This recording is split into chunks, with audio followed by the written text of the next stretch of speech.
While many other cryptocurrency exchanges are going through headaches and financial issues right now, what we're actually seeing happen with Binance is them expanding. This article does highlight more details on this. I'll have a link in the description. I'll share my thoughts and opinions on this at the end of the video.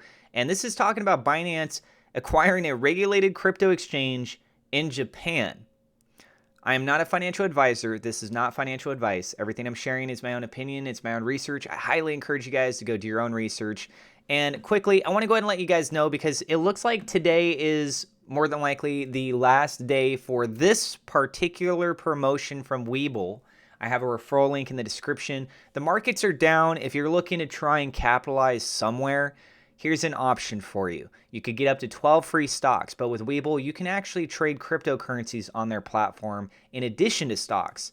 It's very simple. You open up an account, you get 2 free fractional shares, you deposit any amount, you get 4 to 10 free fractional shares.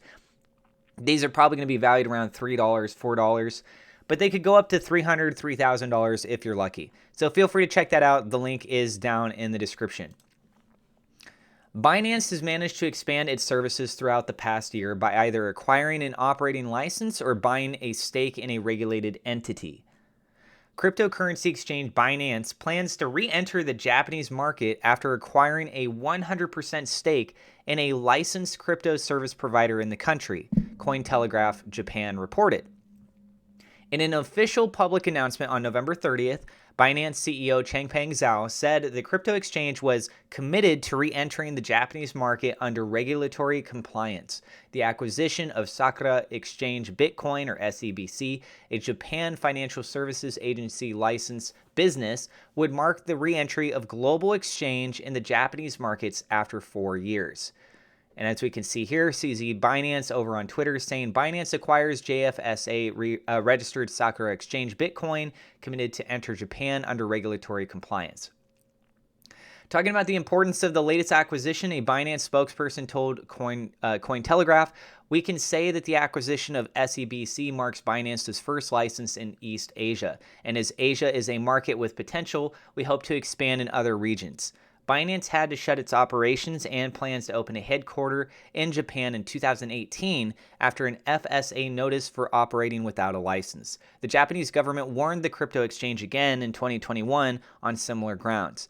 Binance's acquisition of a regulated entity to enter a crypto market where it has found it difficult to acquire a license independently is nothing new. Earlier, Binance managed to re-enter the Malaysian market after acquiring a stake in a regulated entity. Similarly, the exchange re-entered the Singapore market with an 18% stake in a regulated stock exchange. The crypto exchange also managed to access United Kingdom's Sterling payment network with a partnership with PaySafe after the regulators declined access to the same. Cointelegraph reached out to Binance to inquire whether the exchange had applied for an independent license in Japan as well, but a spokesperson declined to comment. Japan is considered one of the first crypto nations to introduce some form of regulation on trading crypto assets. While strict, the Japanese approach to cryptocurrency regulations was widely appreciated, and G20 nations even consulted the nation over global crypto parameters. Recently, Japan has eased up its regulatory policy further to encourage more crypto startups and allow them to flourish, and has made coin listings easier. So yes, very interesting how this is all progressing, guys. What we're seeing right now happen with these moves is essentially you're looking at a major crypto player that is trying to expand, and then you've got a lot of these locations saying like, look, this stuff is so new, we don't have regulations really set in place for this, and it's a Wild West show. And a lot of people are getting burned, and this is very concerning, right? We're worried about a lot of scams, a lot of rug pulls, things just absolutely going haywire, and potentially that having an impact on their own economies and things. So it's understandable, right? What's interesting is that as we've had in recent news within the last several years, we've been seeing some of these exchanges getting kicked out of these countries. And what is CZ Binance doing? Instead of him just saying like, oh well, oh well, oh well, and then that circle feels like it's kind of closing in and you're getting smaller, he said, well, what is it that they need in order for us to be able to do that? What is it that they need to feel safe, secure? The regulations, okay, what process do we have to go through according to their set standards in order to be able to meet that?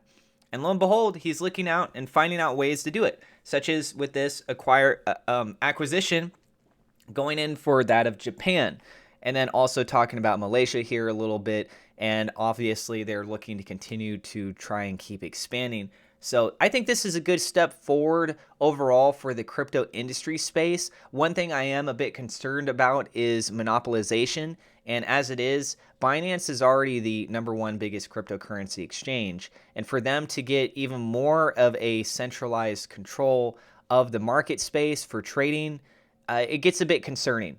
They're not the only exchange that's out there.